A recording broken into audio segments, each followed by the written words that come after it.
Thank you. Mr. President, Mrs. Obama, President Carter, Vice President Biden, Dr. Biden, I want to thank my great friend, Reverend Bernice King, and the King family for inviting me to be a part of this 50th observation of one of the most important days in American history.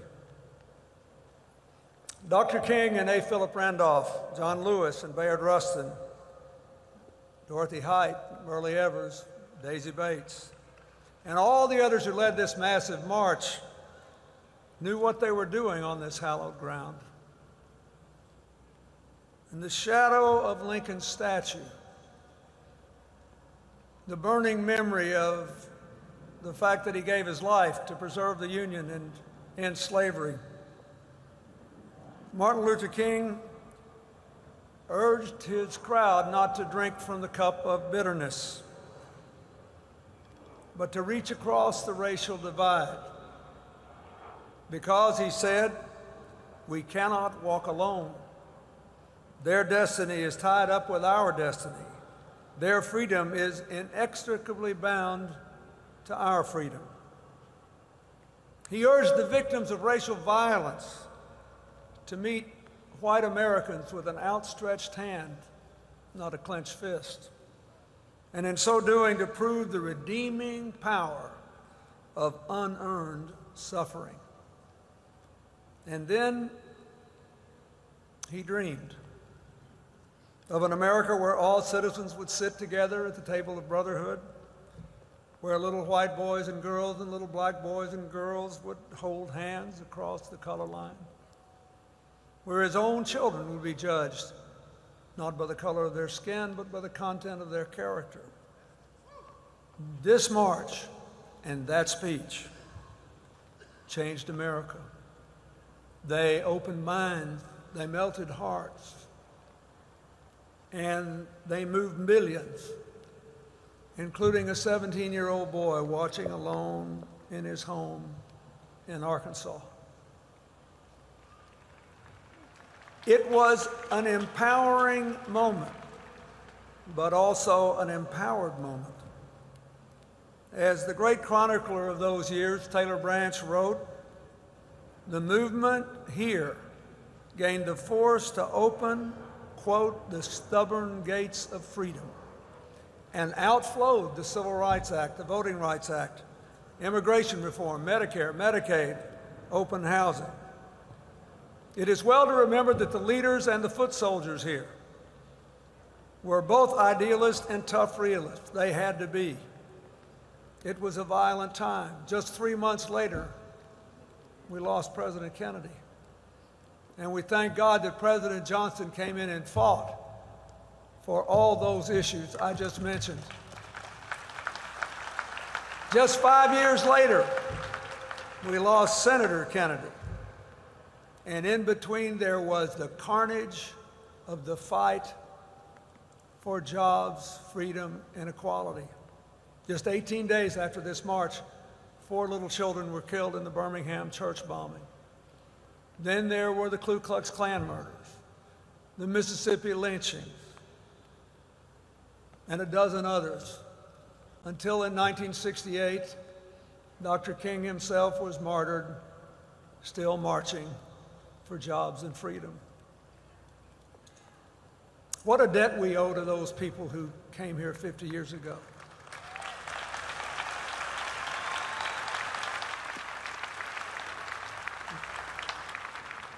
The martyrs played it all for a dream.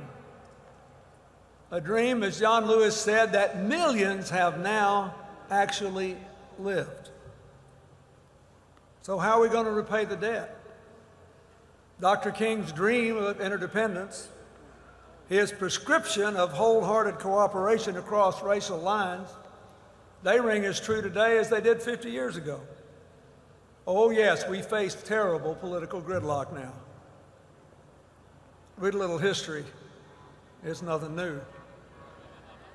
Yes, there remain racial inequalities in employment, income, health, wealth, incarceration, and in the victims and perpetrators of violent crime. But we don't face beatings, lynchings, and shootings for our political beliefs anymore.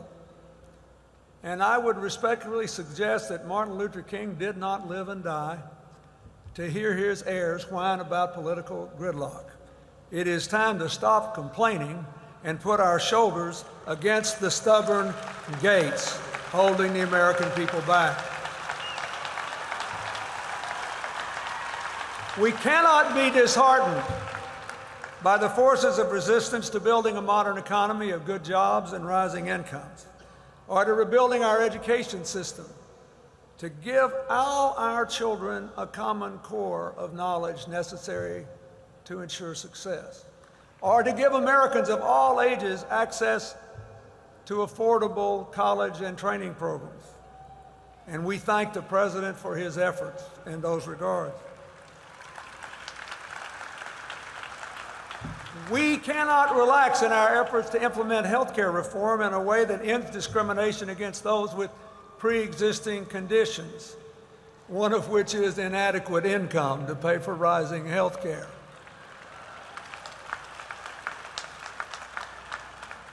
A health care reform that will lower costs and lengthen lives. Nor can we stop investing in science and technology to train our young people of all races for the jobs of tomorrow and to act on what we learn about our bodies, our businesses, and our climate. We must push open those stubborn gates.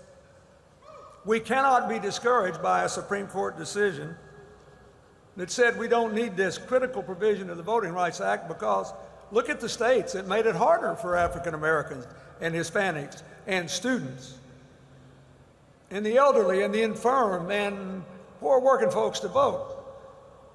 What do you know?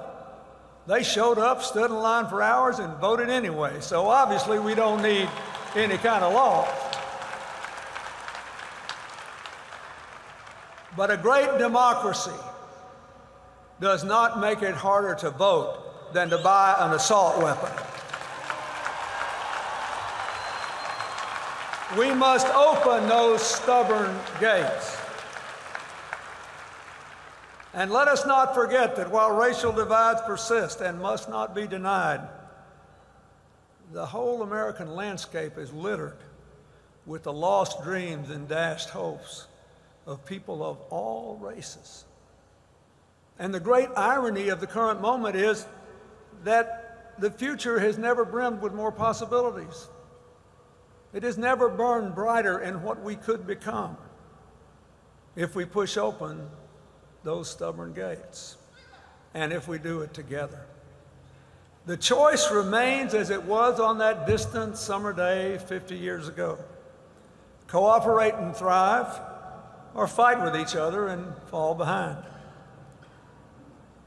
We should all thank God for Dr. King and John Lewis and all those who gave us a dream to guide us.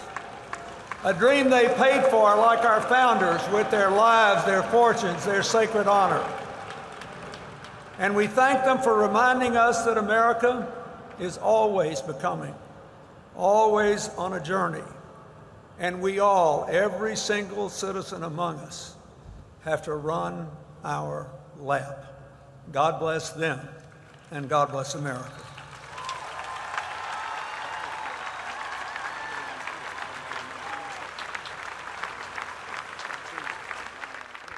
Please give a warm welcome